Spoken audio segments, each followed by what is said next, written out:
Most small business owners don't fail because of a lack of passion. They fail because they're running blind. I'm Mark Andersen, and I help small business owners make data driven decisions using the information from their accounting records. My mission is simple. I want to make a dent in the small business failure rate by teaching you how to use your finances to make better decisions. Welcome to Business on the Run.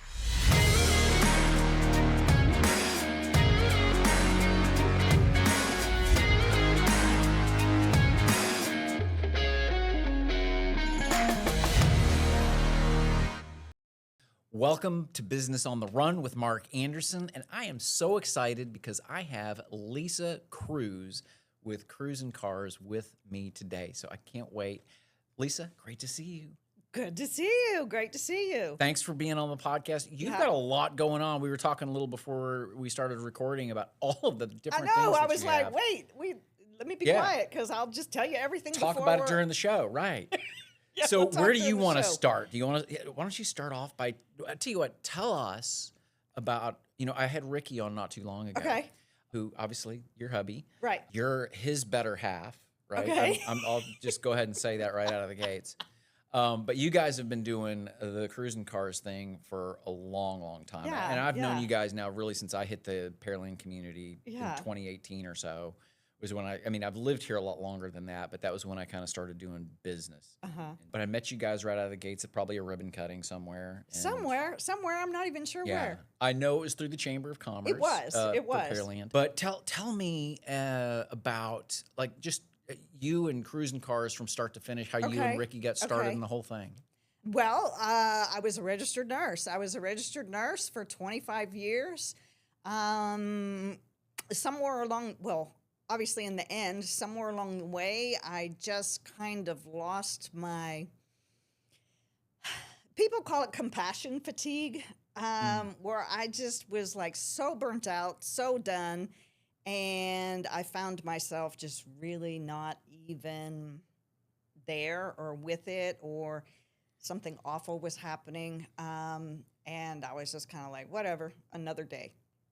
Not that, just very indifferent to the whole thing. And I was like, man, this is not good. This is not good. I'm not doing myself any good. I'm not doing my patients any good.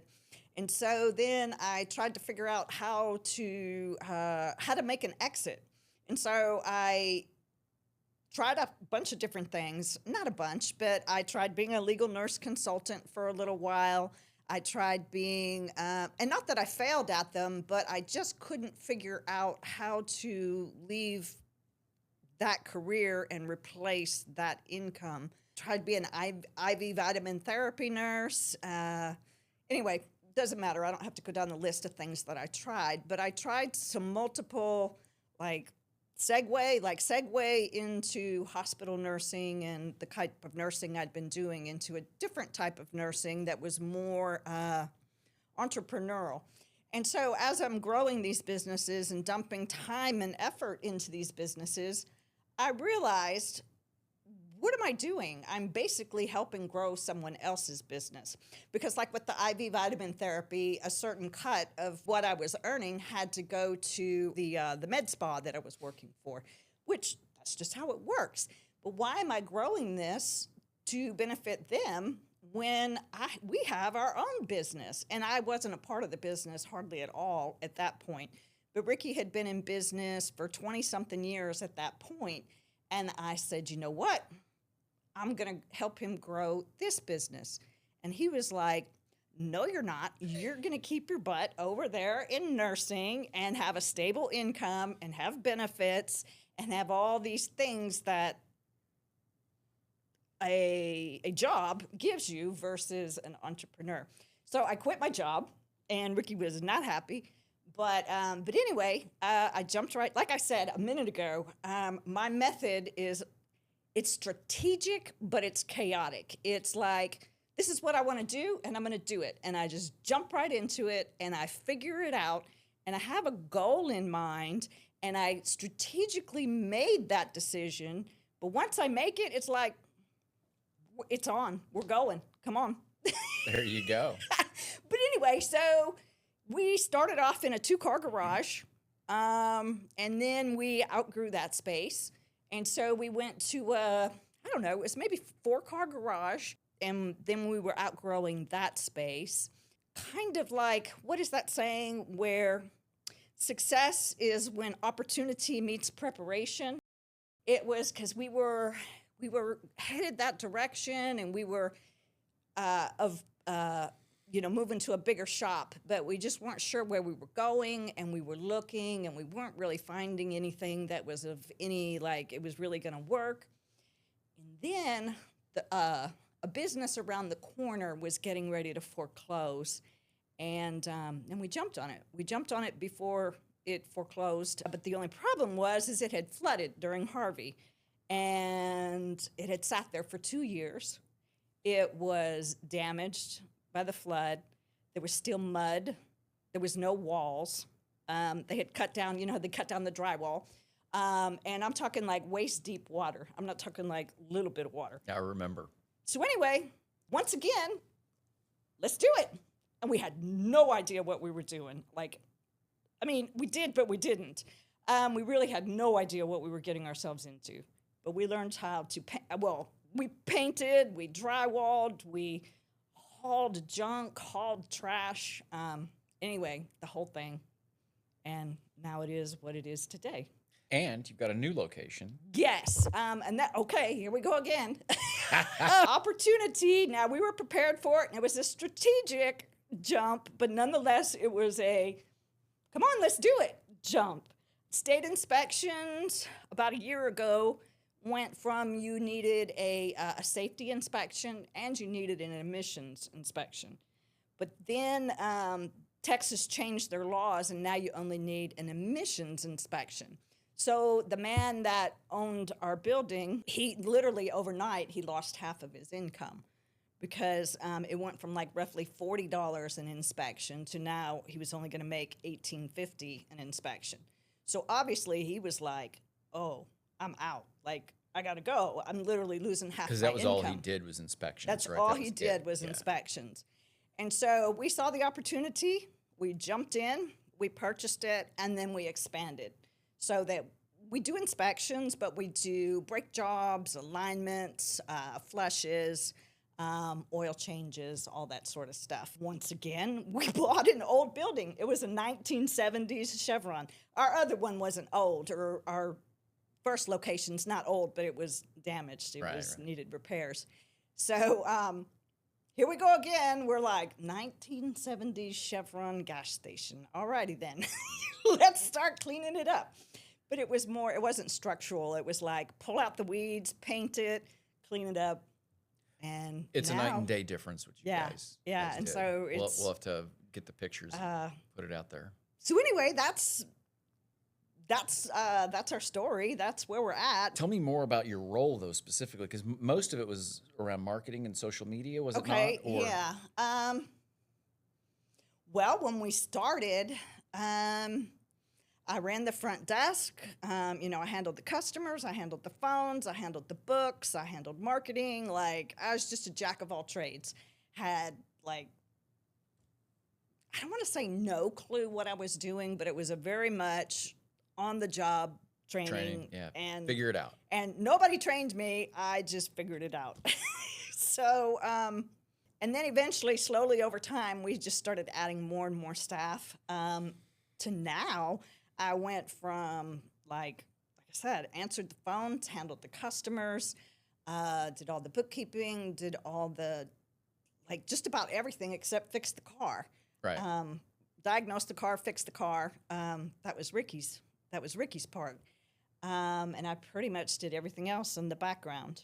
And I'm kind of sort of still doing the same thing, but a lot of it I'm more overseeing. Like, you took over our books because at first it was like just running a household. It wasn't that complicated. It was like this money came in, this money went out, and okay, that's it. But now I don't want to say it's not a mess. Of course it's not a mess. It's but a few layers of complexity added. It is so complex now that with staff and real estate and anyway, just all these different things that I'm like, okay, this is over my head. Hey, Mark, come fix this because I don't know what I'm doing anymore.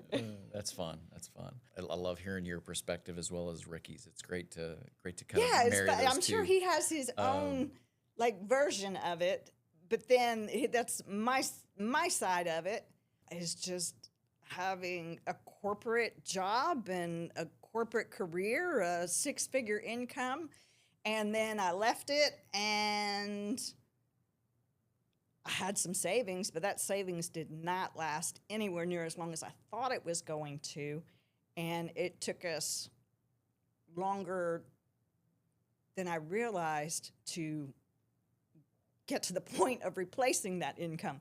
But now I've replaced it and then some. I mean, it's 8 years later, but Sure. I mean, and it takes time, and I guess that's one of the benefits, I guess, of being tell you what, it's certainly a con with being a small business Right. owner, right?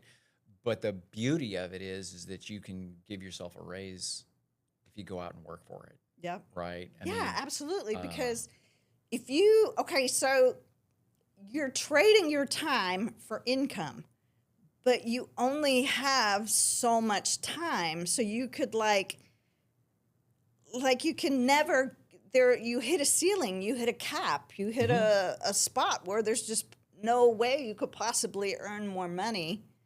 I mean, you could, you could go back to school, and I even did that for a minute. I was going to be a nurse practitioner. But then I was like, this isn't, I'm done. Yeah, it was one of the things that we talked a little bit about. Ricky and I did was capacity, because it's not just about time either, right? With you Right. guys and your business, it became a matter of space too, because you can only provide so many services at a 2-bay shop Right, versus I right. believe you got 12 bays now at Right, Ella yeah. Street, Right. and then now you've got another 2 bays at the new two location. bays at the new location. And I'm sure that's a great feeder for Ella, is it not? Well, that's the other thing that why it was such a huge opportunity. Ricky gets annoyed with me when I say this, but it's the truth. Makawa Road is a main road, but we're probably about 3 blocks off of Makawa Road in a multi-use district. It's not exactly highly visible. No, it's not visible at all. And there's cows. Cows are our neighbors. There's a donkey. There's chickens in at the house behind us. So it's not rural. It's not farm. It's just one of those weird unincorporated areas that just they kind of let you do whatever you want. So you end up with this 10,000 square foot business next to the cows and the chickens. But now we're on Main Street, like Main Street and Broadway, like the 2 biggest streets there are, Main Street and Broadway. It's downtown Pearland. Yeah, and the car count is over 30,000 cars a day.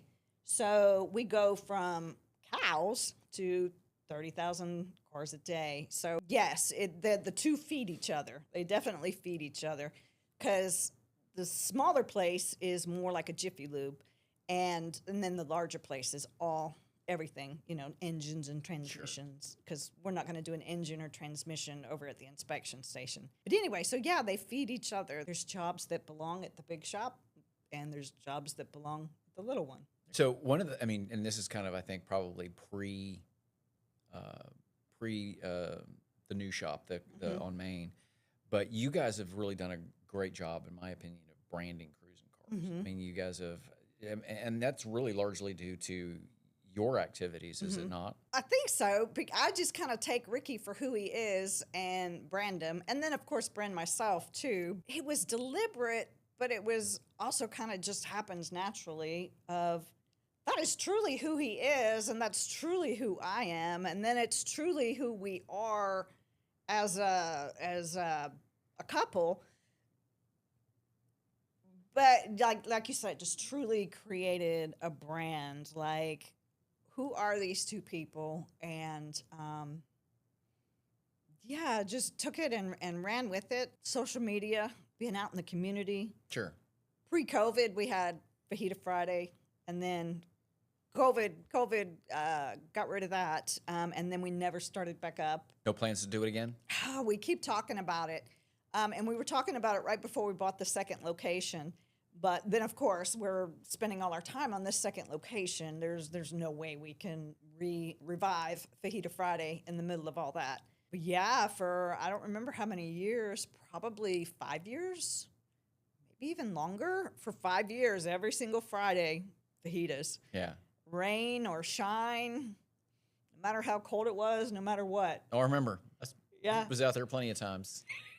So always a good time, and always interesting people showing up. Yeah, it was crazy who right? showed up. And, you guys would have political figures, local political figures come up, and just, other business owners, and even people, obviously, not everybody's car that breaks down is a small business owner. So you've got individuals that are coming that are just wanting to come and visit. But it was really cool. It was crazy because, like, Pete Olson's not in office anymore. Right. But he was a congressman, and he would come, and he would show up. And, man, his personality is so crazy because he is not the, like, old, like, crusty, stuffy kind of person that I imagine as a congressman, which, whatever, that's my own in my head of what I think they're like.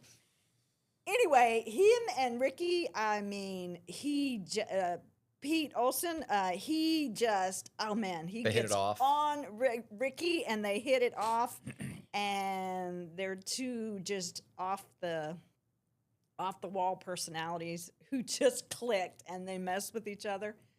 In fact, there's a story of Ricky bought me, I think it was my 50th birthday. He bought me a Mustang. And that same day, Pete Olson showed up at the shop, and Ricky's like, hey, why don't you go for a ride in this Mustang with Pete Olson? And he's in office, and he's got his assistants with him. And I'm like, yeah, heck yeah, come on, let's go. Well, it was a stick shift, and I know how to drive a stick shift. I don't have any issue with a stick shift, but something was funky with the carburetor. And you basically, once I figured out how to drive this car, you kind of had to drive it with 2 feet. But this was like, I'd only drove it once or twice at this point. And so I'm like, heck yeah, come on, get in. I'll take you for a ride. We get on McCallwell Road, and it stalls in the middle of McCallwell Road. It stalls, and the cars are coming. And I'm like, it's like flashing before my eyes that there's going to be headlines that Lisa Cruz, like, killed the congressman and his assistant because she's driving her new car and she don't know how to drive it. But yeah, so he still messes with me about that like, hey, you want to go for a ride in a Mustang? I'm like, no, I don't. Okay, anyway. so speaking of cars, okay, yeah, because you and Ricky have matching Jeeps, right? Yes, we do. I'm sure nobody knows. Most people probably don't know this that are listening, but you got naughty and nice on on one and the other have naughty. Who gets which one? Okay, so how did you guys decide who got naughty and who got nice? This was before we had you as our wonderful CPA. We got ourselves into a position of we needed to either pay taxes on a very large chunk of money, about $100,000, or go spend it and have business expenses instead of taxable income. So it is like December 28th, 29th, 30th. I mean, like. What are we going to do? Like, what are we going to buy? Like, how are we going to blow through this much money in 2 days? And we're like, we can't buy any equipment. Like, it's not possible. So anyway, she's like, go buy vehicles. So we were told to buy one. Well, somehow we came home with 2. But anyway, it's Christmas time. And so their whatever is Christmas, and have you been naughty or have you been nice? And like, if you've been nice, you're going to get a Jeep for Christmas. So they had naughty on my Jeep, and they had nice on his Jeep, like big on the windshield. And those were the 2 vehicles that we picked out. And then when we realized one said naughty and one said nice, we were like, no, don't take it off. because they were going to take it off, And I was like, no, don't take it off. Leave That's it, funny. Yeah. And they're still on there now. We don't, we never took them off. In fact, we went on vacation. We went to the beach. I don't know, Galveston or Surfside or something. And for some reason, Ricky left before me. I don't really remember why. But for whatever reason, he left before me. And I was trying to catch up with him on 45. And I was speeding. And I got pulled over. And because I was speeding. And the officer, I'm like, oh, man, I'm not even going to be able to get out of this. Like, there's no way. I was speeding, and I was going to have to. Guilty, like, okay. So anyway, the whole, you roll down the window. Well, you don't roll it down anymore. You push the button, but you roll down the window, and you're like, yes. And he's like, I'm not even going to ask where you're going. I know where you're going. I'm like, what? He's like, you're trying to catch up with Nice. He goes, I saw Nice fly by a little bit ago. And you're trying to catch up with him, aren't you? I'm like, yes, sir, I am. And he goes, but you're going a little too fast. I think he let me go. I can't remember. But it was funny because he was like, I know exactly where you're going. And I'm like, how does this cop know where I'm going? And he goes, you're trying to catch up with Nice. And I was like, yeah, I am. That's fun. That's a good story. That's a good story. So tell me a little about the Airbnb stuff that you guys have going. So we bought a bus. It's literally a prison bus. It was the prison bus for Louisiana State Penitentiary. And then it went through a couple different people's hands. One of them was Paramount Pictures, and our bus was actually in New Orleans NCIS episode. But anyway, so it's a bus, and it was a prison bus, but then one of the previous owners basically gutted it and turned it into like an RV. And so we fixed it up. I fixed it up in the inside, like totally my style. Disco balls and bullhorns and I don't even remember what the heck is all in there, but just totally, it's gray and black. And so I just totally made it these really super bright colors. And like I said, there's disco balls in there and all kinds of stuff that just makes it really bright, really colorful, really eccentric. And we were getting ready to start renting it out as an Airbnb when right before we bought the second location. But then it kind of like got put on the back burner because the second location was taking up so much energy.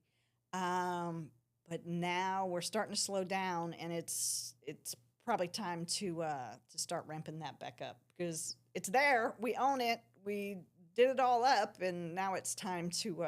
Y'all thought of hiring someone to help with the Airbnb stuff? Yeah, because once again, I don't know what I'm doing. I'm just winging it, but and I could probably figure it out. But yeah, I probably could outsource it and not do it myself. But I haven't got that far. Like typical entrepreneurs, we have all these ideas, and some of them we have these side quests. Like we have our main business, and then we get these crazy ideas, and we have all these little side quests, and then we're like, okay, wait a minute, that like I'm spending too much time on that. Time to like pay attention to the real business, or not the real business, but the main business. Our corn roaster, we need to fire that back up, but it's not corn season yet, so. Gotta wait. Once corn season comes back around, we'll fire that back up again. And you'll have another event like Fajita Friday. Yeah. We had Corny Friday. We had Corny Friday. And it wasn't fajitas, it was corn. There you go. But it was fun because you just, like a corn roaster is so simple. Like you buy the corn, you stick it in the corn roaster, it does its thing, and you take it out and you eat it. There's not a lot of thoughts or like, you really can't mess it up. I mean, sure, you can burn it, but you just stick it in there and that's it. And then you take it out and everybody loves roasted corn. Our plan was to sell it and then donate to just donate to a nonprofit, donate to a charity. Because once again, you're not going to make $1 million selling roasted corn at the flea market. I want to just random side quest. So you've also learned how to fly, if I'm not mistaken, correct? Okay, so yes, I was. I keep saying this, but it's the truth. Right, I was landing by myself, and I was taking off by myself, and I was headed towards. It was time to do a solo, but I never got that far because once again, we bought the new business, and I tried flying a couple times, but the instructor was like, "You are so scattered. You cannot be flying. Like it's not probably dangerous." But, you know, you got to be clear-headed and with it and, like, really focused on What you're I'm doing. flying this airplane in the sky thousands of feet above the ground. I think maybe I better be focused. And I just wasn't. Need the right mindset. Yeah. I was thinking So are about you not flying this at all and right that. now? Or At the moment, no. Yeah. But again, do you guys own a plane? no. Or But we own an airplane hangar, which at least you have a the place more to I'm park talking it. to you, the more I'm like, we bought this airplane hangar, and then because we owned an airplane hangar, I was like, I need to learn how to fly this airplane. So no, we don't own a plane. But I have a new idea. Ricky thinks I'm crazy, but I want to paraglide. They have this. It's called paramotoring. You paraglide, but you like. It's kind of like you take off on a runway because it's a dirt runway. It's not dirt, grass. It's a grass airstrip where we have our hangar, and it's kind of the same thing. And I'm like, we could use that because you don't have to have a license. I mean, you need to have lessons. And you need to know what you're doing, but there's the FAA doesn't get involved in it. But you're still up in the air, and you're obviously not going to fly Great like distances. anywhere. You're kind of just going up there to fly around. For the view. Yeah, paragliding. But anyway, Ricky's like, what is wrong with you? But whatever. All right. One of them, I'll get back to one of them. One last topic before we start Okay. winding things down. Tell us about the book you're writing. Okay, so it's been a little over a year now. We met someone in. We had a business coach that was in Nashville, Tennessee, and we were flying up there. Anyway, someone else was another one of his students or whatever you call people. They were a publisher, and we'd always talked about writing a book, and I said, let's write a book. You know, let's do it. Like, what are we waiting on? Like, what's holding us back? Absolutely nothing.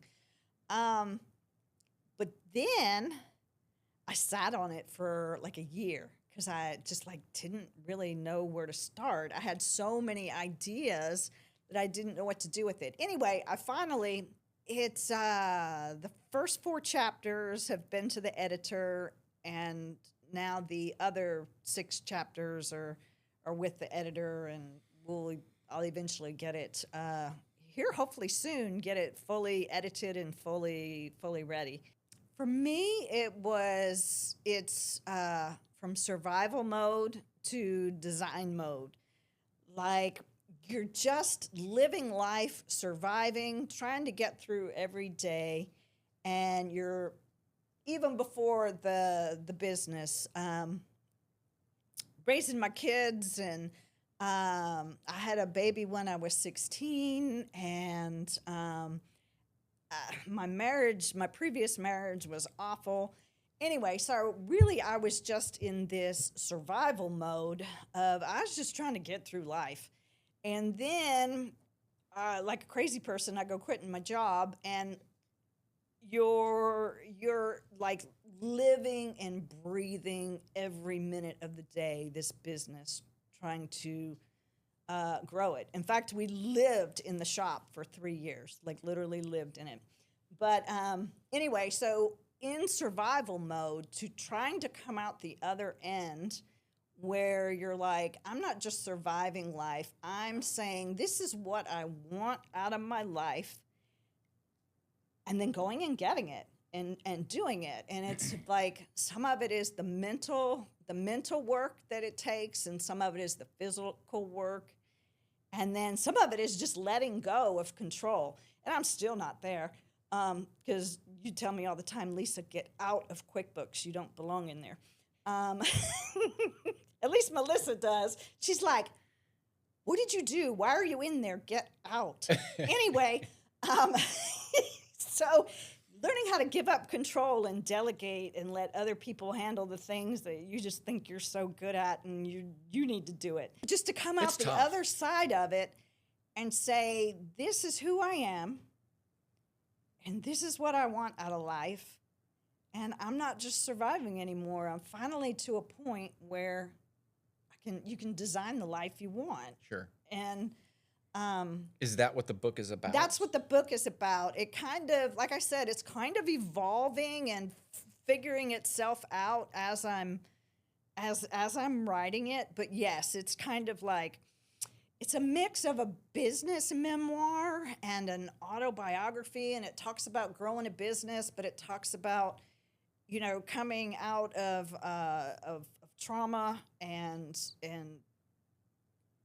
I don't start to say fixing yourself, but whatever, coming out of that and coming out on the other side. And there's this thing called post-traumatic growth. You didn't just survive it. You don't just have resilience. You survived it, and then you came out the other side and you grew because of that experience. Not just resilience, not just I made it through, I made it. I survived it. It's I survived it, and then you grow from it, and it's post-traumatic growth of you learn from those experiences, and you take from those experiences. But yeah, it kind of just goes. It kind of, because I'm having trouble pulling it. It's happening. It's evolving, but trying to pull a common theme from all these different places. Because I talk about my kids, I talk about nursing, I talk about growing the business, I talk about some of my mental health stuff, and then just like, how do you tie all that together? There's so much, but it's, like I said, it's kind of coming to, okay, for so much of my life, I just survived, I just did it and didn't even realize I was doing it. So now it took me 55 years. But now I'm 55 and, kind of just figuring out who I am and what I want. Yeah. So that's the general theme. But I forgot what the original question was. But what the book was about. What the book was about. And so that's what it's about. And at the moment, it's titled Keeping Up with the Cruzes. And I'm considering... do I drop the plural? Because it's not about Ricky. It's about me, and I don't mean that in an ugly way. It truly Ricky's in the book because I'm married to him and we're in business together. But it's not about him. It's about your me. Journey. Yeah. So it's like, I thought it was a really cool name, like Keeping Up with the Kardashians, Keeping Up with the Cruzes. But I'm like, okay, Keeping Up with Lisa doesn't sound as cool. So I don't know. I don't know. I might change it. I might not. I might keep Still it. got to tweak the title a little. Yeah. So, but I can't come up with something else. So anyway. Well, cool. So one last question. If somebody has an automobile they need their oil changed or maybe even a full engine overhaul, how does somebody get in touch with the Cruzes and Cruz N Cars, and maybe even going for a ride in Ricky's Shelby or something like that? How does somebody get in touch with you guys? I would guess the place to go would be our website, which is www.cruz and then dash, and then N like Nancy, and then another dash, and then Cars, but with a Z. That sounded so simple. We will make sure that that's in the show notes so it's easy for someone to get to. But www.cruisencars.com. But then we have to spell it out because we put in all these dashes and The it's with a downside to Z, being not cute an S. with the name, yeah. But anyway, if you go to our website, and then on our website is obviously our 2 different locations.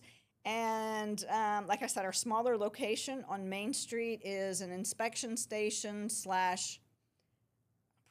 I need to come up with a different thing besides Jiffy Lube because I don't want to talk about Jiffy Lube. I want to talk about Cruz N Cars. But it's kind of the But lower level auto repairs, yes, right? it's the- Maintenance, even yes, maintenance type it's stuff. the quick and fast stuff. A quick lube, and then the bigger shop that does all of like anything, Gotcha. transmissions, engines, restore classic cars, all that sort of stuff. Excellent. So yeah, Well, thank you so much for coming on to the show. thank you. I appreciate it very much. It's been very, very entertaining talking with you. I always have a great time talking to both you and Ricky. It is funny the stories. And we're that going come to up. an event here pretty soon, right? You're Yeah. gonna come to the gala for Dickinson ISD yes, here pretty yes, soon. uh-huh, Yeah, and, that'll be a lot of fun. It's rodeo themed, so we've got a. Are you gonna be wearing the pink sliders there? No. No? I actually have another story about the pair of boots that I probably will wear. I was talking about how we didn't have any money there for a minute, and Ricky won't admit that. He gets mad when I say that. But whatever, there for a minute, we didn't have a whole lot of money. And my boots, I had these cowboy boots that I wore every single day. And I wore them so much that I wore a hole in the bottom of the soles. And I didn't really care. I just wore them. And I knew that they could be resoled, put a new sole on them. But I was like, man, I ain't got no $100. Forget it. I'm just going to walk around with holes in my shoe. But then it rained. It rained, and my feet were getting all wet. So I put Ziploc bags. Like, when I lived in Connecticut as a little kid, my mom, before she sent us out into the snow, we didn't have holes in our shoes, but she would put our feet in, it was bread bags. It was bread bags Wonder Bread to be exact. She would put our feet in bread bags so that they stayed warm and dry. So I took Ziploc bags and I put Ziploc bags in my boots to keep my feet dry because I couldn't, I probably could have afforded it, but I wasn't spending $100 on these shoes. And then here, maybe about a month ago, Ricky bought me a pair of Lucchese boots. Nice. So I went story. from, I got holes in my shoes and I'm going to wear Ziploc bags to keep them dry, to now I have a pair of beautiful designer boots that, you went from this to this. And so anyway, I will probably wear my Lucchese cowboy boots. Well, there you go. To the Going, event. traveling for what was the first part of it? Going from something to design. Oh, right? survival mode. Survival to design. That's a great example of making And that that's go in my full book. circle. That story's right? in my book. But Maybe that should be the book title, right? what? From survival to design. Yeah, That would be a that's good my design. tagline under the bottom, from survival mode to design mode. But maybe I need to drop the keeping up with the cruises. I haven't decided yet. I'm still sitting on it. Well, again, thanks so much for being on the show. Thank you. And, I had fun. Thanks for having me. I just, yeah. you know what? And I just, once you're talking, you don't even realize all this stuff. I know, here. right? So anyway, thanks for watching. Appreciate it very much. And we will see you in the next episode.